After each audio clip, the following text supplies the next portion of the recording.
राजेश खन्ना और डिंपल कपाड़िया की कहानी इंडियन सिनेमा के सुनहरे पन्नों में दर्ज है। इन दोनों के रिश्ते में उतार चढ़ाव हमेशा से ही डिस्कशन का सब्जेक्ट रहे हैं। जहां एक ओर राजेश खन्ना हिंदी सिनेमा के पहले सुपरस्टार माने जाते थे, वहीं डिंपल कपाड़िया ने अपने दमदार एक्टिंग स्किल से बॉलीवुड में अपनी पहचान बनाई। लेकिन दोनों के पर्सनल लाइफ में कई उलझने और डिफरेंसेस थे, जिनका असर उनके बच्चों पर साफ तरीके से पड़ता था। ऐसा कहा जाता है कि राजेश खन्ना और डिंपल कपाड़िया के रिश्ते में एक इम्पॉर्टेंट टर्निंग पॉइंट तब आया जब उनकी बेटी ट्विंकल खन्ना बड़ी हो रही थी। राजेश खन्ना नहीं चाहते थे कि ट्विंकल किसी भी तरह की सलाह अपनी माँ से ले, खासकर अपने जीवन के इम्पॉर्टेंट डिसीजंस में। इसके पीछे कई सारी वजह हो सकती हैं। पहली वजह ये हो सकती है कि राजेश खन्ना और डिंपल कपाड़िया के रिश्ते में काफी स्ट्रेस था। 1973 में शादी करने के बाद जल्द ही उनके रिश्ते में दरारें आने लगी। डिंपल का फिल्मी करियर और राजेश खन्ना की लोकप्रियता दोनों के बीच कई बार क्लैशेस हुए। डिंपल ने शादी के बाद फिल्मों से ब्रेक ले लिया, लेकिन उनकी वापसी और उनकी सक्सेस के बाद दोनों के बीच के मतभेद और गहरे हो गए।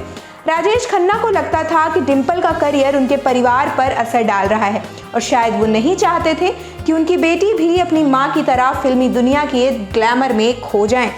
दूसरी वजह ये भी हो सकती है कि राजेश खन्ना का फैमिलियर लाइफ को लेकर एक अलग पॉइंट ऑफ व्यू था। वे हमेशा से ही पारंपरिक मूल्यों में विश्वास रखते थे और उन्हें लगता था मां के रूप में डिंपल का इफेक्ट उनकी बेटी पर वैसा नहीं होना चाहिए जैसा वो चाहते थे। राजेश खन्ना चाहते थे कि ट्विंकल अपने फैसले खुद ले, या फिर अगर किसी से सलाह लेनी हो तो वो खुद अपने पिता से ले, लेकिन मां से ना ले।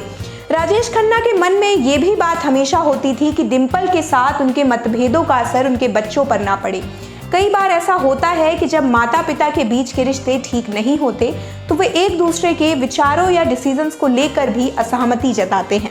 राजेश खन्ना का ये डर भी था कि डिंपल अपनी परवरिश और सोच के जरिए ट्विंकल को किसी ऐसे रास्ते पर ना ले जाएं जिससे राजेश कभी एग्री नहीं करते थे। डिंपल कपाड़िया की पर्सनालिटी बहुत ही सशक्त और स्वतंत्र थी। वो अपने जीवन के सभी डिसीजंस खुद लेती थी, चाहे वो उनके फिल्मी करियर से जुड़े हों या फिर उनकी पर्सनल लाइफ से। शायद राजेश खन्ना को यही डर था कि ट्विंकल भी अपनी मां की तरह ज्यादा फ्रीडम वाली सोच न रखें, जिससे परिवार में दरारें आ सकती हैं। इसके अलावा एक और कारण ये भी हो सकता है कि राजेश खन्ना को लगता था कि डिंपल कपाड़िया का जीवन एक्सपीरियंसेस से और फिल्मी करियर से जुड़ा हुआ है और ये उनकी बेटी के लिए सही नहीं है। राजेश शायद चाहते थे कि उनकी बेटी किसी पारंपरिक तरीके से अपने जीवन में आगे बढ़े, जबकि डिंपल की सोच काफी नई और फ्रीडम के साथ वाली थी। राजेश खन्ना का अपनी बेटी को डिंपल से सलाह लेने से रोकना एक जटिल भावना और उनके अपने जीवन के अनुभवों का परिणाम भी हो सकता है। वो चाहते थे कि उनकी बेटी उनकी देख रेख में अपने फैसले ले और उनकी परवरिश के अनुसार आगे बढ़े।